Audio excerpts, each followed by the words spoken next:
So let me introduce our next moderator, who is Jim McCaffrey, and he is he's the Alliance Steering Committee chairperson, as well as a senior advisor at Capacity Plus and TRG. So let's welcome Jim and the three panelists who he will then introduce. Thank you.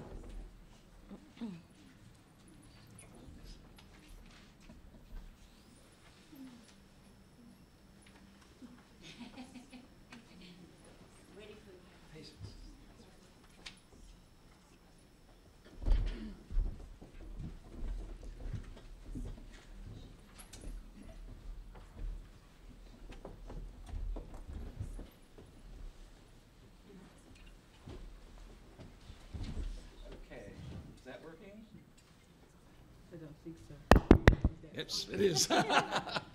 Great. So we're going to change a little bit the methodology here, and rather than starting with presentations or long presentations or whatever, what we're going to do is try to have a panel discussion. I think it's been really exciting so far to listen to all of the presentations and the opening speeches. Again, it struck me about how diverse this workforce is that we're talking about. We heard different examples, and we started with some examples of programs where individuals were working with various kinds of clients, and different examples, the child and youth care workers, the parasocial workers, social work assistants. We then heard about kind of communities and community approaches to it. So it's a very diverse workforce, and I think we need to kind of celebrate that diversity and provide the kind of support that will make everybody provide a component of the larger picture. So while this work happens at the individual practice level, it occurs within a context of a larger social service system and hopefully a supportive policy, legislative, and financing environment. It relies on partnership and collaboration at all levels between families, communities, the district and national government levels, community leaders, NGOs. So there really are a complicated web of stakeholders involved in this. And the real challenge becomes, how best to have interventions and approaches that are coordinated and aligned and acting towards similar goals. Sounds really easy, it's not so easy in practice. And luckily we have three examples of some programs and initiatives that we're going to be able to listen to a bit and then ask a number of questions to see how they're doing it. We have three leaders. Again, their bios are in the package. One is Joyce Nakuta, who is the Deputy Director in the Ministry of Social Welfare in Namibia. The second is Patience Ndlovu, who's the Botswana Initiative Country Director in Zimbabwe. And then the last is Dr. Bernadette Madrid, who's the Executive Director of the Child Protection Unit Network in the Philippines General Hospital and the University of the Philippines. And what we have, and as we can listen closely, is three slightly different approaches. And we were talking at the break, I was talking to somebody, and they were saying, well, how does change occur in all this? Doesn't it have to happen from the top? Doesn't it have to have the support of the government? Well, I think actually not. I think it can happen in all kinds of ways. And I think what we've got is three examples, one of which change was initiated and supported and pushed by the government, another of which it came out of a university and hospital setting, and a third more of a bottoms-up approach. And so I think listening to this, we'll have some good examples, and we'll also have the ability to to look at maybe some of the common threads around what happened to make this coordination work. So with that, I've asked, for the first question, I've asked each one to say a few words about their program so that we can get a sense of what the initiative or what the program is, and then we'll go on there to ask about what were some of the ingredients, what were some of the challenges, and then I'll involve you in asking questions also. So we want to just start and go from left to right? Oh, left to right, okay. Okay. Thank you very much. Is it good afternoon or good after tea? I'm going to give you just an overview of the work that we are doing in Zimbabwe and how we are working across all the various levels that Jim was talking about. Also, how we are leveraging the funding from USAID and funding from UNICEF to do the work that we do. And also, interestingly, I mean, from the last panel, Mike was talking about, and I think Gretchen also asked the question of how do you link the formal with the informal systems? How do you link the traditional with the non-traditional systems? And I think for us, that's what has been working, and we can share that with you today. We have piloted a case management program meant to bring all the sectors together for improved quality service delivery for children at the community level. So the whole objective of the case management program, yes, we want to make sure that you complete the referrals. Yes, you want to make sure that you improve quality service delivery, but also to build the system of the Department of Social Services and have this seamless type of approach and ensure that children are getting services within a continuum of care. So you are looking at the kind of model that we have adopted in Zimbabwe. You're looking at linking the formal system with the informal system. So how do you work with community volunteers at the local level who are then empowered by the government system and well linked to the district level structures to support families and children. And then at the same time, how do you strengthen the capacity of the Department of Social Services, both from the national level as well as the district level, to be able to work very closely with the communities? So it's interesting that Mike, I think, spoke about humility, because it takes humility on both stakeholders, on all stakeholders, to feed one from each other. I think that is quite critical. And also, it also takes humility on the part of the donors themselves to be able to, give implementing partners the room to make these decisions about integrating the services, about supporting government structures to be more coordinated in terms of the service delivery. So we have, with the case management model, we've got volunteers who are called case care workers. We learned the approach from the CBND model. We visited them at some point before we started the model just to see how their child care workers, youth workers were working in South Africa. And then we brought the model and contextualized it to Zim. Now, the difference that we have between South Africa and Zimbabwe is that South Africa is more they have more resources than Zimbabwe. So the whole point was, how do you make this low cost? How do you make it cost effective? How do you come up with something that is sustainable within a resource constrained environment? I think earlier on, it must have been Susan or someone else speaking about the ratios of social workers to children. And in Zimbabwe, when we started, we were at 1 to 49,000. Because most of our social workers, you train them and then they leave the country. So the idea was, how do you then create a cadre at community level that can take away some of the caseload at district level and strengthen that community structure, but having it well linked to the formal system. So for our Department of Social Services, the cadre that we have created in terms of the volunteers, we are calling the case care workers who are selected in the communities, very literate. We have a very literate country in terms of our literacy levels. So these people are able to actually do case management in a technical way. We're talking middle-aged people, we're talking young people who are able to do this, working very closely with the families. But also, lastly, just to talk about how integrated the whole system has become. I think as World at Botswana in Zimbabwe, we are very privileged in that we are receiving three big national we are running three big national programs with funding from PEPFAR and also funding from UNICEF.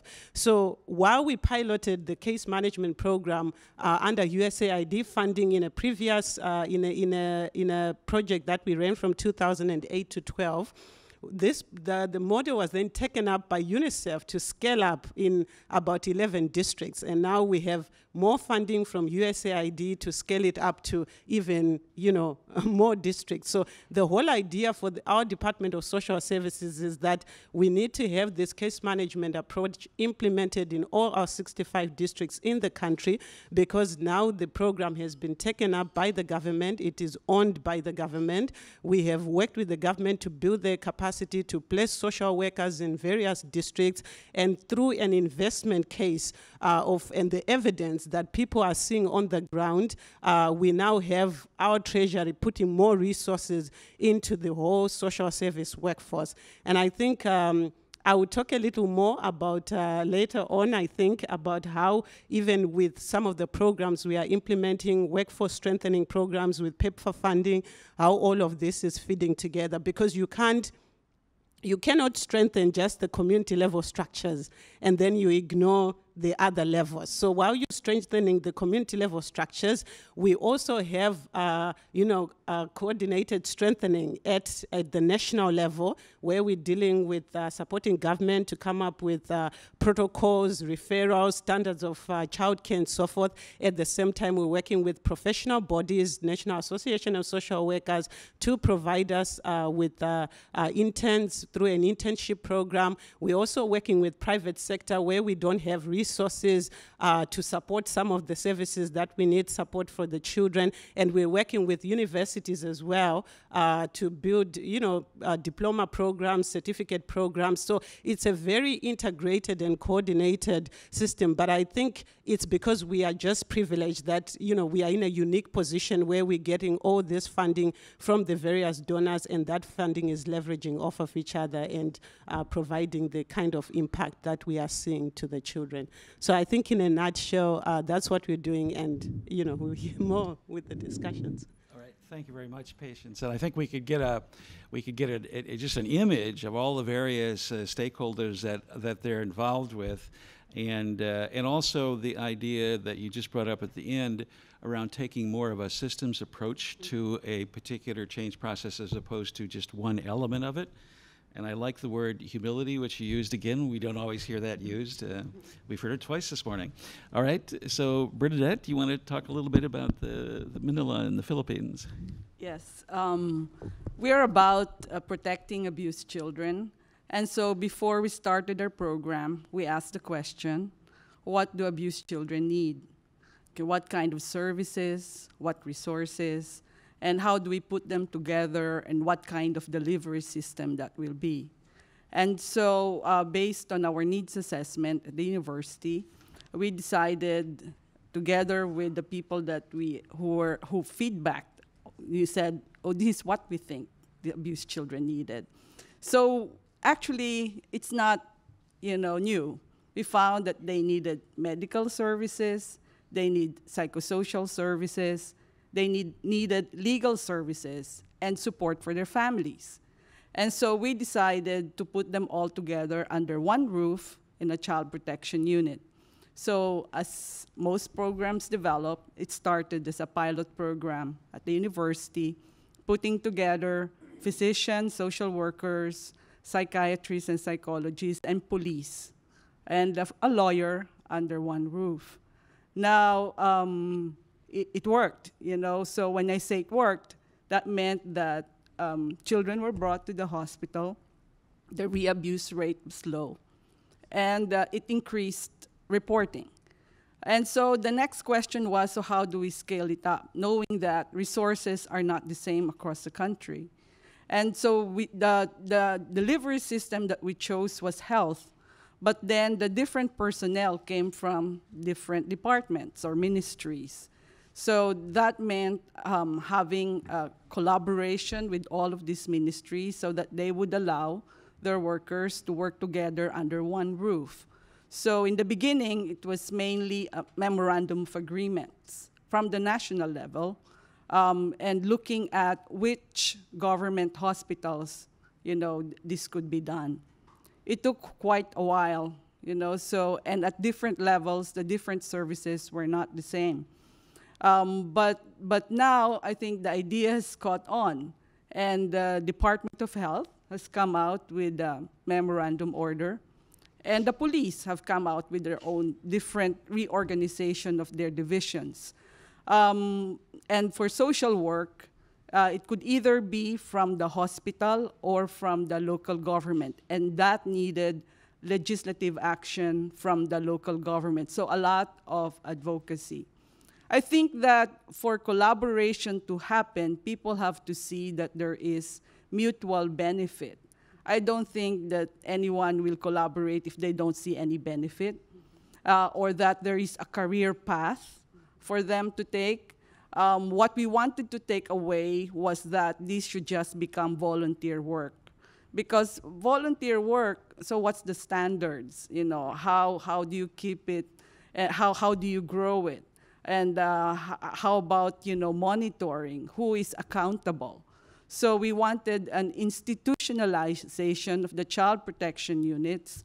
And then, of course, at the same time, you cannot prevent the child, you know, take a child and not look at the mom, because women also have been battered and have also been abused. So it's now women and child protection units working together as one, under one roof.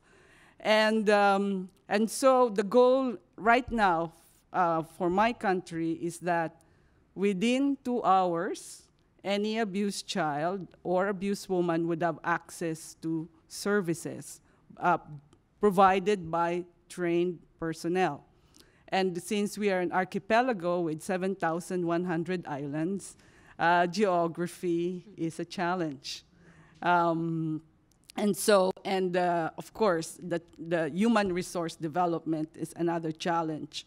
But right now, we have 62. Out of that one, there are 62 child protection units covering 64% of the population. And by the end of this year, we will be able to cover 84% of the population. And by 2017, almost, I wouldn't say 100%. It's difficult to achieve 100%, but we're getting there. And so to get there, we really needed advocacy at all levels, from the community up to the national government. And you really have to deal where the power is, and that's government.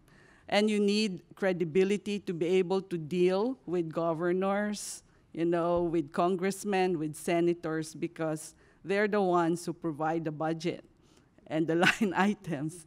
Any program that has no personnel and has no budget is short-lived. So really, I think that to institutionalize, we cannot go without government and going through all of those different advocacies. I will just stop there. I'm sure there'll be questions later. Okay, thank you, Bernadette. Again, think of that, 62 units, a physician, social worker, police, mental health professional, and when needed, a lawyer. So thank you for that, and we'll come back with questions. And now over to you, Joyce. Thank you. Thank you, Jim. I'm working for the Ministry of Gender Equality and Child Welfare, and my responsibilities are mainly around programming for child protection. So in many Southern African countries, we know that our service delivery, our focus was mainly predominantly direct service delivery to children. And in recent years, we have actually moved away from that, because we realize that when we as government get funding, we decide where the funding should go to. UNICEF give us funding, and we decide we give the funding to the northern regions where there's an issue with child-headed households, or USAID give us funding. We go to the south where there's an issue with health outcomes, and there's no systems and sustainability within those programs. So in recent years, we were moving away from direct service delivery into working towards a more comprehensive national response, with our emphasis on really building systems and strengthening our national and local capacities. But most importantly, to embrace partnerships because we realize that when we decide where funding should be spent, there's no sustainability and there's no long-term outcome for that. So, and I think it's key for us in government to realize that partnerships is very important. So we shift our aim to ensure that in our building of systems and strengthening our national and capacity buildings, our programming is HIV sensitive and it is integrated so that at the end we fulfill the rights of our children. Now coming to how do we do that as a government, we have what we call the National Permanent Task Force on OVC. And this is a multi-sectoral response to making sure that there's national responsibility and there are systems that are built on consensus at national level. So we have different types of organizations that are part of the Permanent Task Force. Here we are talking about civil society organizations, we are talking about international organizations like REPSI and Project Hope, we are talking about development partners like USAID and UNICEF, and then also government line ministries like the Ministry of Education, the Ministry of Health, the Ministry of Safety and Security, the Ministry of Justice. Now, in making sure that what we are doing within government, in linking our different programmings and making sure that all of us are promoting an integrated service delivery system, you can imagine all the different role players coming together and having their own priorities. Imagine working with an international NGO that do their proposals and fundraising and not consulting government as to what they will be focusing on. Coming into a meeting and wanting to achieve, you know, what they have promised their donors to achieve. And then you are there as government trying to pull all these different stakeholders together and making sure that your priorities are achieved. It is a challenging task. But in working over the years in partnership with the different levels of organizations, you learn that you have to embrace, and the most important thing is partnership. So in linking the different systems and making sure that we as government are central, we are giving the right guidance, we are lobbying the right people, and we are also lobbied in the right way, it makes us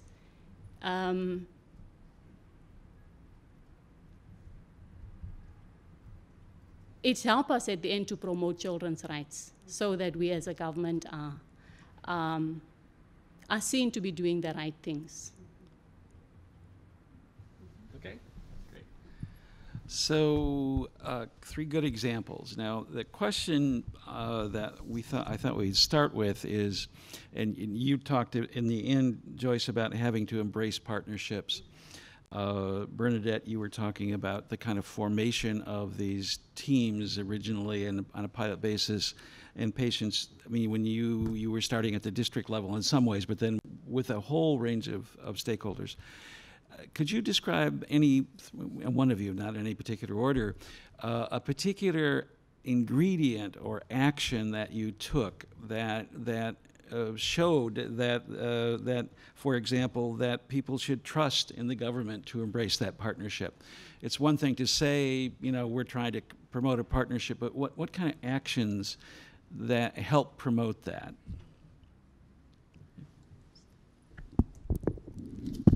As I always say, that the proof of the pudding is in the eating.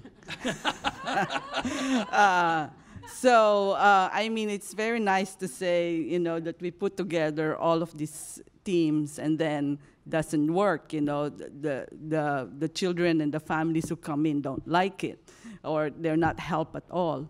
So I think what made it successful was really seeing to it that the first child protection unit really knew what it was doing. You have well-trained personnel and who really did their job.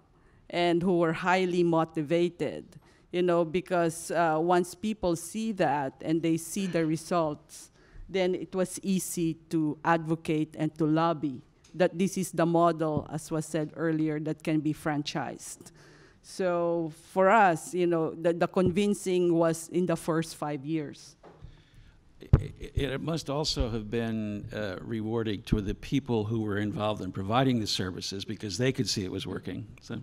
Yes, definitely. Yeah. And the relationship between the different members of the team, I think that it's very crucial that they work together as a team, that they respected each other, and you know, they really collaborated and learned to trust each other. I think the first 5 years, I said, was critical in that.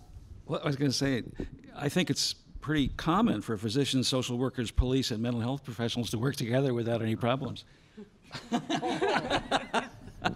We had to understand, you know, each other's limitations as well, not only what we can do, because then it would really, the fights that can result in can also be destructive. I just want to build on what Bernadette said in terms of, you know, the test of the pudding is in, you know, in eating it. It's about evidence base. I think it's important to show that there is evidence of something that is working. And for us, it was taking time, about 2 years, in piloting a model, working very closely with the government system. And I think because we are an INGO implementing partner, working with the government and having government buy-in into something that you are seeing can work on the ground, and they are part of the model testing of what you are doing is very, very critical. So engagement and advocacy at that local level, and trying to work, you know, engage all the different sector ministries, because I think for the work that we are doing, it's not just about the Department of Social Services. You have to engage all these various players and everybody, and trying to get everyone to understand the model and understand integrated programming and the importance of coordination and the results that come out of coordination and the impact that you have at the end of the day. So it's about that engagement, that advocacy, and the evidence base. Once people see that it works, they come on board. Certainly. Also, in setting up a structure like the Permanent Task Force that is led by government, I think it took us many years to get to a level where we have consistently the same people coming to the meetings and believing that there's progress, there's buy-in from government side, and there's belief in that we are moving forward in terms of decisions that were made at previous meetings, for example. So I think for partnerships to be built, it takes time. It takes years especially for international NGOs, and sometimes even for civil society or local civil society organizations to believe in what we are doing. But it can happen. It happens. Yeah, I would just add that key ingredient about a consistent number of people coming to these meetings, because what we've seen with both the health workforce and this one is if you have a group, a permanent committee of some sort, but there's a constantly shifting number of players that come to it, people begin not to see it as not being a useful function. And then the other thing around the proof of the pudding is in the eating and the evidence base. Again, it talks to a strong need for more kind of monitoring and evaluation in this area. And I was curious, how many of you are involved or interested in the M&E section of this? So we have Great. It is one of the kind of interest groups that the Alliance is about to launch, is one on promoting and finding and identifying and discovering more evidence. So, great. So, another question, and then I'm going to open it up here. If you looked at what's the biggest challenge you faced in trying to create this sort of environment where people could cooperate in the ways you're talking about?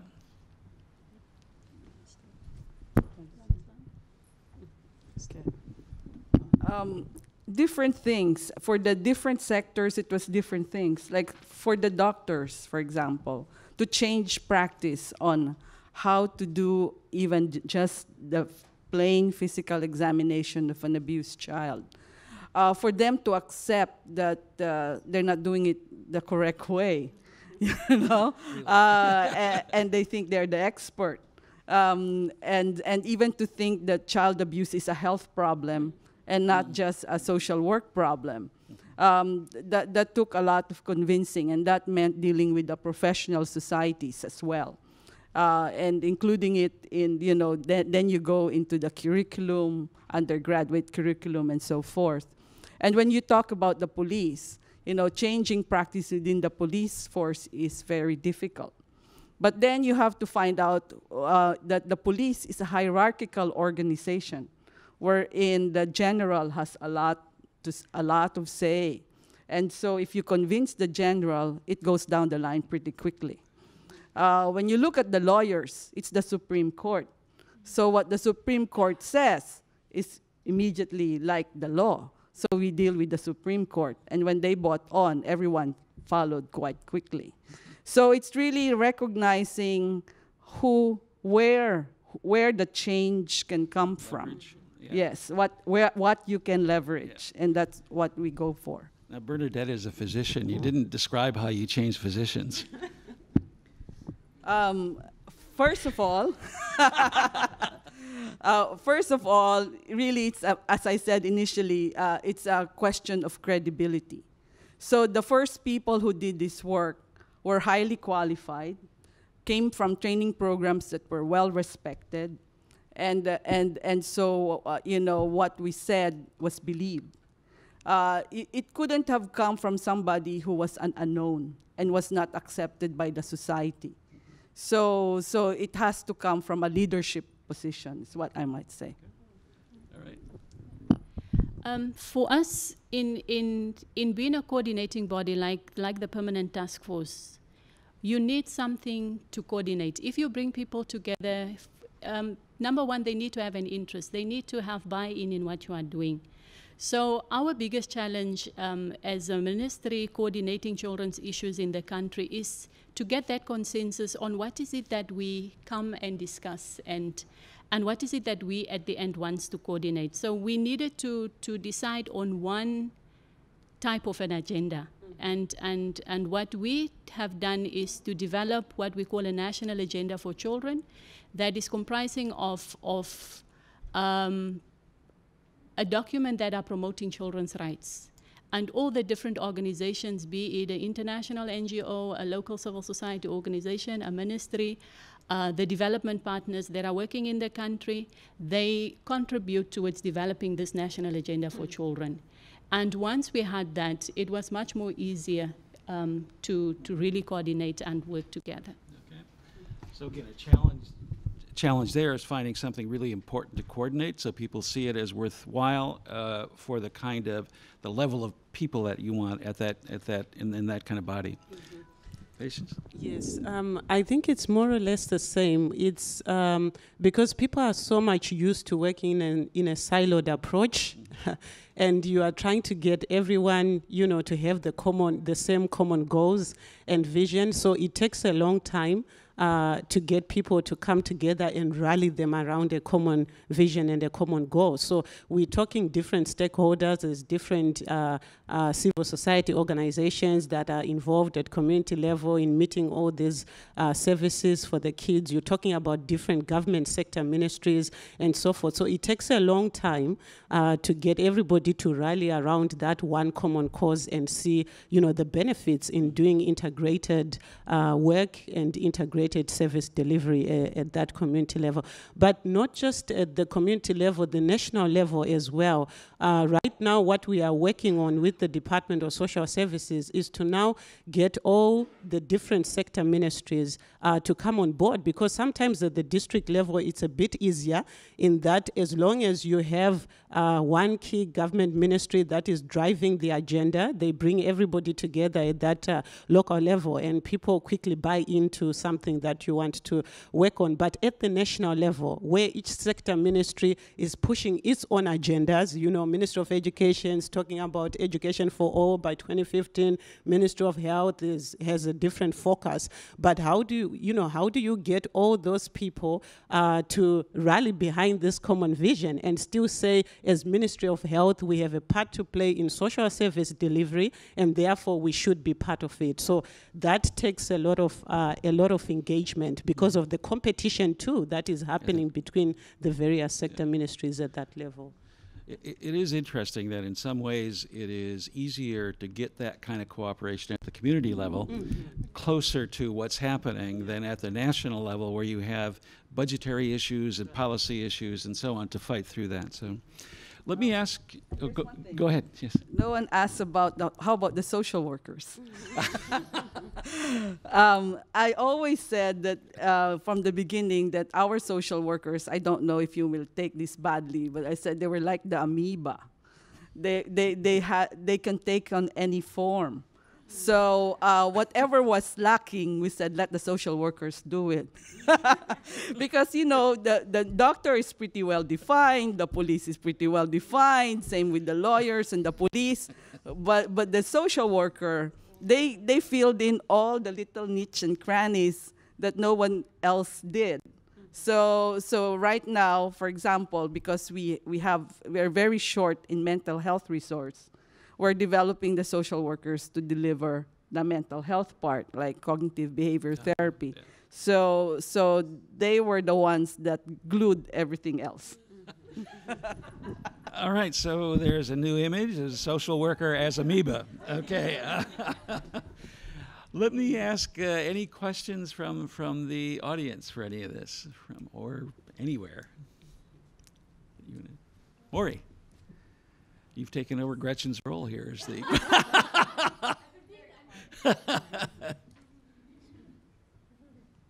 That's great. Well, first I want to say I'm thinking about amoebas differently now. I'm much more affectionate towards them, I guess. Well, I don't think that I realized how much I would learn today. I feel like this is a topic that I have been thinking about for a long time, but I've been really challenged by a lot of the things that I've heard the speakers say today. And what I'm struck by is how, you kind of summed it up for me at the end just now, Bernadette, but social work and kind of the social service workforce and what the workforce does is a real art. You know, there's in many ways, the lawyers, the doctors, all of that is much more defined, but social service workers have to kind of work kind of in the at the intersection of so many different communities. There's Mike and Patrick talked about how the social service workers have to be able to speak, a range of different languages. They have to work with the traditional communities as well as the more formal institutions. And here we're talking about government at different levels and different types of government in different sectors. And social service workers have to do so many different things.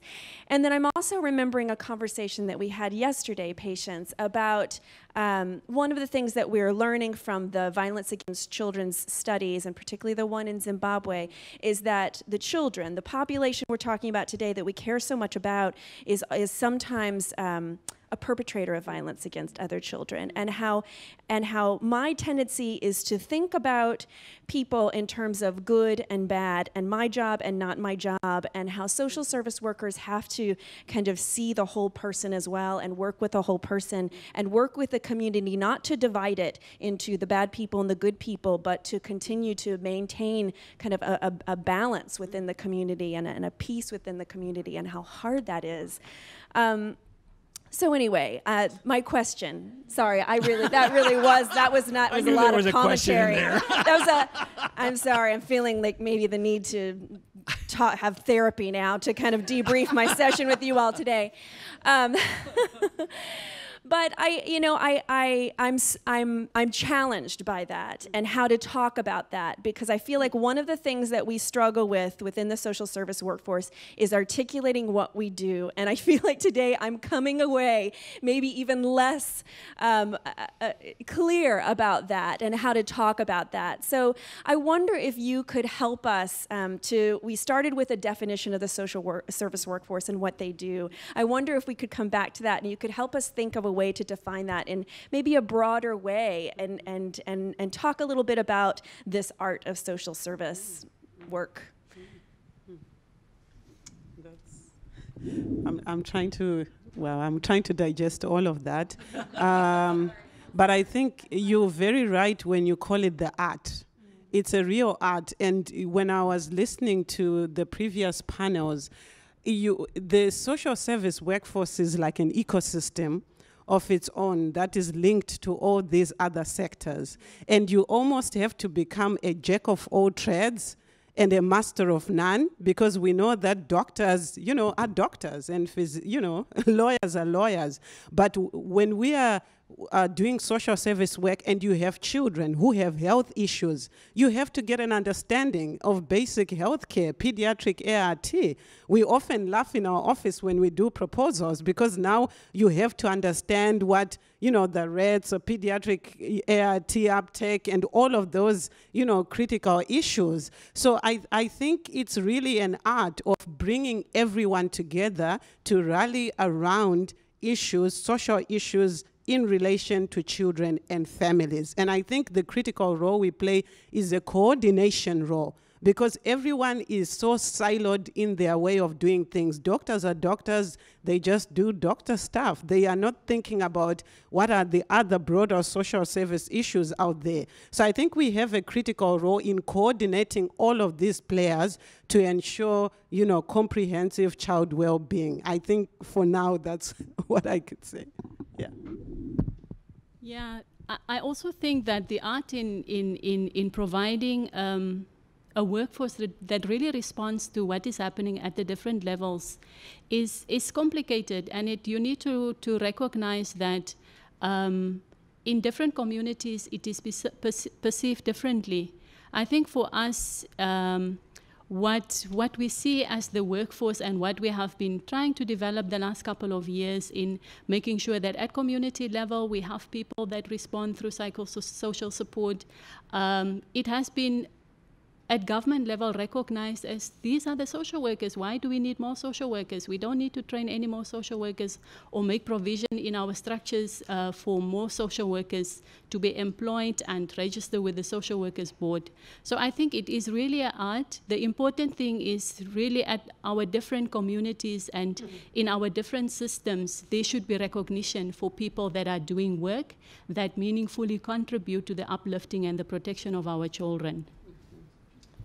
If I can also add, just looking at the landscape of social work practice in our country, for example, there is now a shift in revising even the curriculum, the social work curriculum. Right now with PEPFAR funding, we are supporting the revision and the review of the social work curriculum, because you can clearly see the shift. In prior years, there was such a focus on statutory and probation work.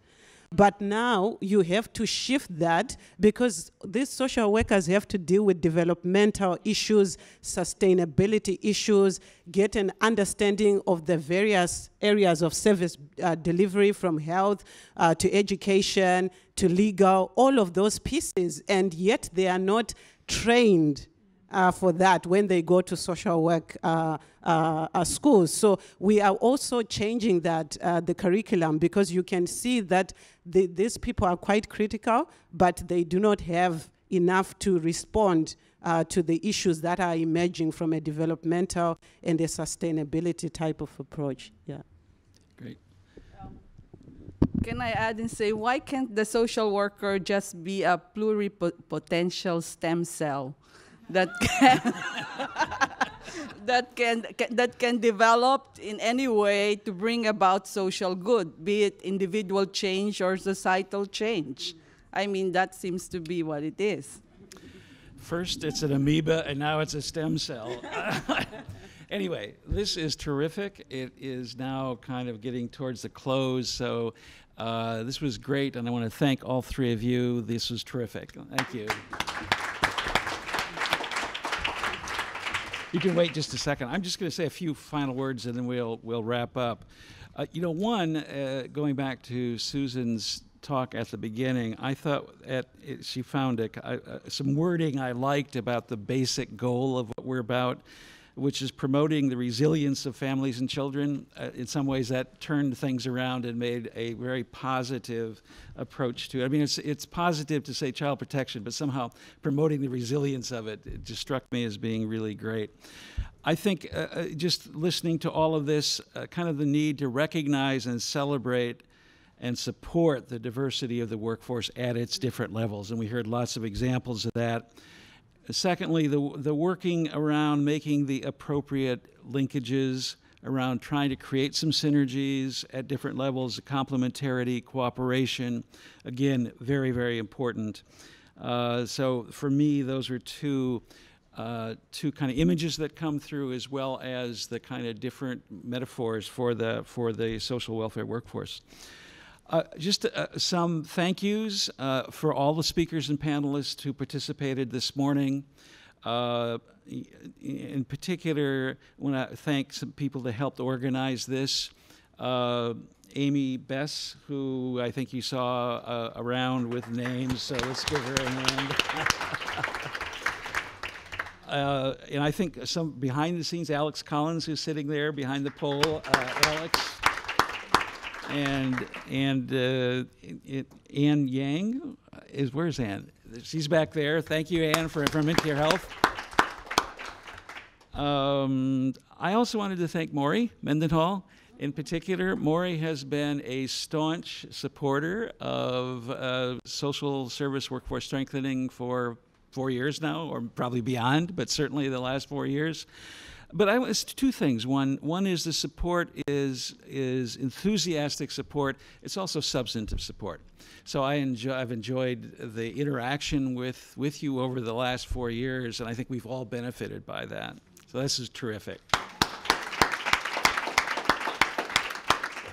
And last but not least, to PEPFAR and USAID and to the NASAW Foundation, National Association of Social Worker Foundation, for helping to fund this. So terrific. Thank you, everybody. That's it.